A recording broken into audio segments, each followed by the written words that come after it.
Muy buenas noches, compañeros y asesor. Mi nombre es Adolfina Maite Sulchi del módulo 14 y les voy a presentar lo que son los modelos atómicos. Como primer lugar tenemos el modelo atómico de Dalton. Fue el primer modelo atómico con base científica propuesto en varios pasos entre 1803 y 1808 por John Dalton, aunque el autor lo denominó más propiamente la teoría atómica. El modelo permitió aclarar por primera vez que los compuestos químicos reaccionaban en proporciones estequiométricas y por qué en cuando las sustancias reaccionaban en forma de dos o más compuestos diferentes, entonces las proporciones de estas relacionadas con números enteros. Además, el modelo aclaraba que aun existiendo una gran variedad de sustancias diferentes, estas podían ser aplicadas en términos de una cantidad más bien pequeña de constituyentes elementos o de elementos. Dalton obtuvo como resultado este modelo atómico de varios experimentos que realizó con gases. Con ello propuso lo que fueron tres teorías que dicen: los elementos están formados por átomos que son partículas muy pequeñas e indivisibles.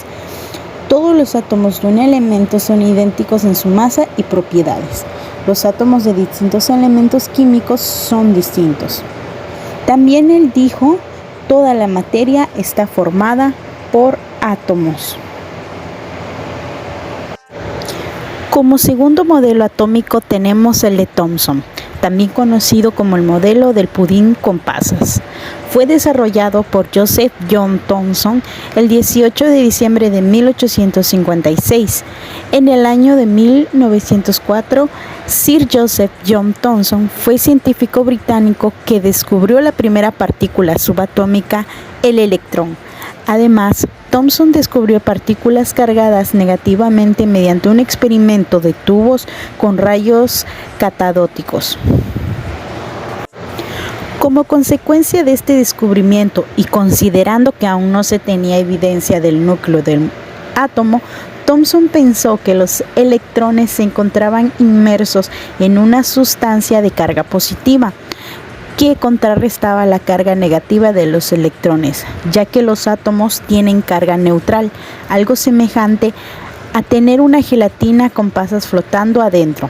Por ese motivo, su modelo atómico se le conoció como el modelo del pudín con pasas. En este modelo, Thomson aún llamaba los electrones corpúsculos y consideraba que estaban dispuestos en forma no aleatoria en anillos giratorios. Sin embargo, la parte positiva permanecía en forma indefinida. Este modelo, creado en 1904, nunca tuvo una aceptación académica generalizada y fue primeramente descartado cuando en 1909 Manser hicieron el experimento de la lámina de oro. En este experimento, estos científicos, también residentes de la Universidad de Manchester y discípulos de Ernest Rutherford, hicieron pasar un haz de partículas alfa de helio a través de una lámina de oro. Las partículas alfa son iones de un elemento, o sea, núcleos sin electrones y por lo tanto con carga positiva. El resultado fue que este haz se dispersaba al pasar por una lámina de oro, lo que hacía concluir que debía haber un núcleo con fuerte carga positiva que desviaba el haz en el modelo atómico de Thomson. La carga positiva estaba distribuida en la gelatina que contenía los electrones, por lo que un haz de iones debería pasar a través del átomo en este modelo. El descubrimiento del electrón también convenía a una parte del modelo atómico de Dalton, que consideraba que el átomo era indivisible, lo que postuló a Thomson en pensar en el modelo del pudín de ciruela. Tenemos ahora el modelo de Rutherford. El modelo atómico de Rutherford, como su nombre lo indica, fue uno de los modelos propuestos para explicar la estructura interna del átomo. En 1911, el químico físico británico Ernest Rutherford propuso este modelo a partir de los resultados de su experimentación con láminas de oro. Este modelo constituyó un quiebre con modelos anteriores como el modelo de Dalton y el modelo atómico de Thomson, y un paso hacia adelante respecto al modelo actualmente aceptado. En su modelo atómico, Rutherford propuso que los átomos tienen un núcleo central donde se encuentra el mayor porcentaje de su masa. Además, según esta teoría, este núcleo tiene carga eléctrica positiva y es orbitado por partículas de carga opuesta y menor tamaño llamadas electrones. Según sus consideraciones, el átomo operaba como un sistema solar de electrones que orbitaban alrededor de un núcleo atómico más pesado, como hacen las plantas alrededor del Sol. El modelo atómico de Rutherford puede resumirse en las siguientes 3 proposiciones. 1. La mayor parte de la masa atómica se concentra en el núcleo de mayor tamaño y mayor peso que el resto de las partículas y dotado de carga eléctrica positiva. 2. Alrededor del núcleo y a grandes distancias de él se encuentran los electrones de carga eléctrica negativa que orbitan en trayectorias circulares. Y 3. La suma de las cargas eléctricas positivas y negativas de un átomo debería dar 0 como resultado, es decir, deberían ser iguales para que el átomo sea eléctricamente neutro. Rutherford no solo propuso esta estructura para el átomo, sino que además calculó su tamaño y lo comparó con el tamaño del núcleo y llegó a la conclusión de que una buena parte de la composición del átomo es espacio vacío. Por último, tenemos el modelo atómico de Bohr. En julio de 1913, ya exactamente hace 100 años, Niels Bohr, discípulo de Rutherford, da un paso gigantesco hacia la comprensión de la estructura atómica, mediante el anuncio de una teoría conocida como la teoría de Bohr sobre el átomo de hidrógeno.